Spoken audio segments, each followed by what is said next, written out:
CSR company act 2013 के अंतर्गत corporate social responsibility क्या होती है वो देखते हैं। Today we are going to just look और focus on corporate social responsibility which comes under Company Act 2013. So what is CSR according to Company Act 2013?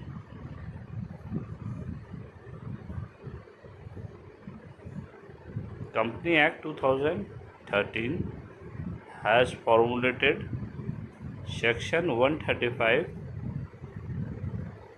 of Company Act 2013, Rule 2014 and Schedule 7, which prescribe mandatory provision for companies to fulfill their CSR. Section 135 एक ऐसा section established हुआ है जिसके अंतर्गत अब हर company को जो एक निश्चित गाइडलाइन के अंतर्गत आती है उसको CSR कॉर्पोरेट सोशल रिस्पॉन्सिबिलिटी के लायबिलिटी को फुलफ़िल करना बहुत ज़रूरी है। तो अब पहले ये समझिए CSR को इज़ नॉट अ चैरिटी और मेयर डोनेशन। CSR कोई चैरिटी नहीं है, कोई डोनेशन नहीं है। CSR is a way of conducting business by which corporate entities visibly contribute to the social goods. CSR is a process of integrated economic, environmental and social objective with the company's operation and growth.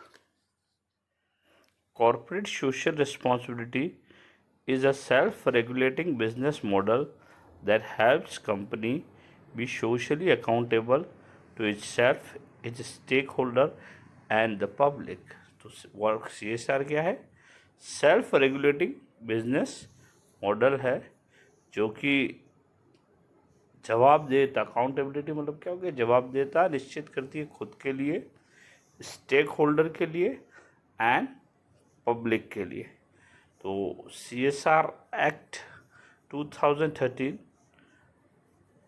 Bharat में लागू हो गया है और इस act को आज हर company को मानना ज़रूरी है। अगर वो प्रिस्क्राइब गाइडलाइन के अंतर्गत आती है तो उनको अपने कुल पैसे में से कुछ हिस्सा CSR लायबिलिटी के रूप में निकालना ज़रूरी हो गया है। हम आगे देखते हैं। Provision of CSR, application of CSR। CSR कहाँ लागू होता है? ऐसी कंपनी जिनकी नेटवर्थ 500 करोड़ है, टर्नओवर 1 करोड़ है या नेट प्रॉफिट या नेटवर्थ लिखा हुआ पर है क्या ये नेट प्रॉफिट किसी वर्ष 5 करोड़ या उससे ज़्यादा है। तो ऐसी कंपनी जिसकी नेटवर्थ 500 करोड़ है, टर्नओवर ₹1000 करोड़ है और थोड़ा सा यहाँ मिस्टेक है, नेट वर्थ की जगह क्या होना चाहिए, नेट प्रॉफिट ऑफ ₹5 करोड़ और मोर। CSR कमेटी गठन करना जरूरी है उनको। Every company on which CSR is applicable, जिस पे ये CSR की लायबिलिटी बनती है, उनको एक कमेटी गठित करनी है। Is required to constitute a CSR committee of the board. Public company अगर है वो तो उसके अंदर 3 डायरेक्टर होने चाहिए और एटलीस्ट 1 इंडिपेंडेंट होना चाहिए। प्राइवेट कंपनी है तो 2 director with 1 independent and a foreign company 2 at least 1 resident of India. अगर कोई फॉरेन की कंपनी है तो उसके अंदर कितने डायरेक्टर चाहिए? 2 चाहिए, जिसमें कम से कम 1 भारत का हो। अब हम बात करेंगे फंक्शन ऑफ CSR कमेटी क्या करती है। ये CSR कमेटी का क्या काम है ये हम थोड़ा सा देखते हैं। तो क्या क्या फंक्शन है।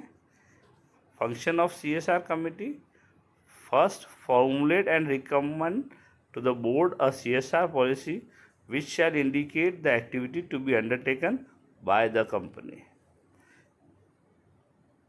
company क्या करेगी, formulate and recommend to the board CSR policy, किसी कंपनी की CSR पॉलिसी को बनाना और बोर्ड के सामने प्रेजेंट करना, रिकमेंड करना, ये CSR कमेटी का काम है।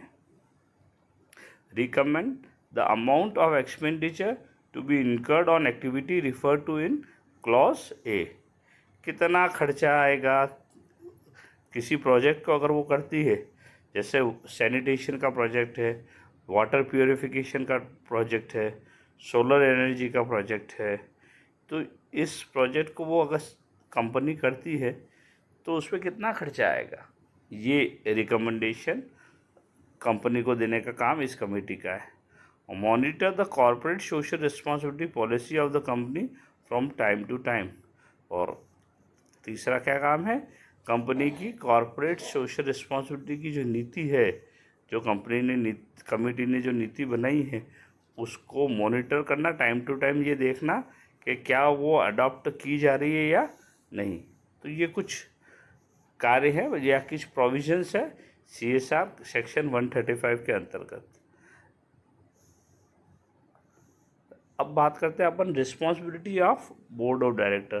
The board of director of every company on which CSR is applicable shall ensure that activities as are included in CSR policy of the company are undertaken by the company।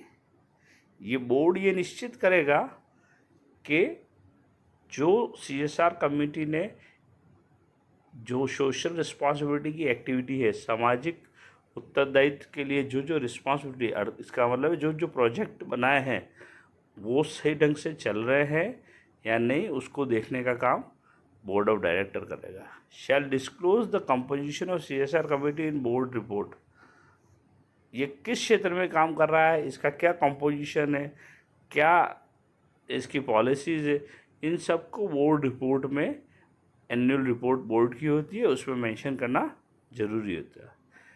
तीसरा, ensure that the company spend in every financial year at least 2% of the average net profit of the company made during the 3 immediate preceding financial year in pursuance of CSR policy. अब यहाँ एक बहुत बड़ी बात है कि company को कम से कम 2%, एटलीस्ट शब्द है, कम से कम 2% एवरेज नेट प्रॉफिट का, जो कि पिछले 3 साल में हुआ है, CSR के अंतर्गत खर्च करना जरूरी है।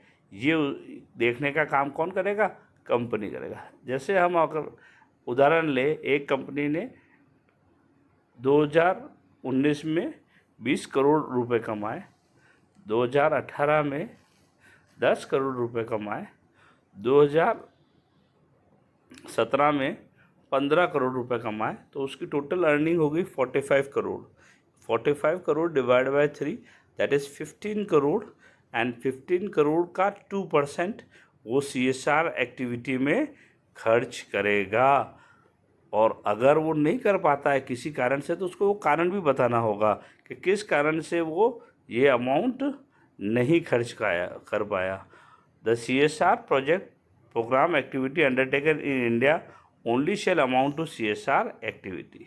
एक और बात है, जो भी CSR का खर्चा है, जो भी एक्सपेंडिचर है, वो भारत में ही किया जाएगा। अब यहाँ एक और बात है कि भारत के अंदर भी एक प्रेफरेंस ऑफ लाइन दे रखी है।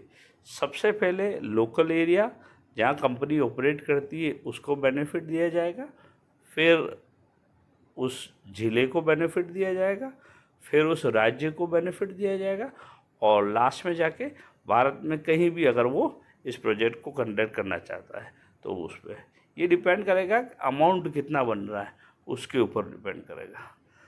एक note, the company shall give preference to the local area and area around it where it operates for spending the amount unmarked for CSR activity and shall specify the reason for not spending whole of unmarked amount if it fails to spend in the board report। ये मैंने अभी आपको यही कहा कि company को क्या करना पड़ेगा, जो भी पैसा CSR एक्टिविटी में खर्चा है उसको अपनी वेबसाइट पे भी डिस्क्लोज करना होगा।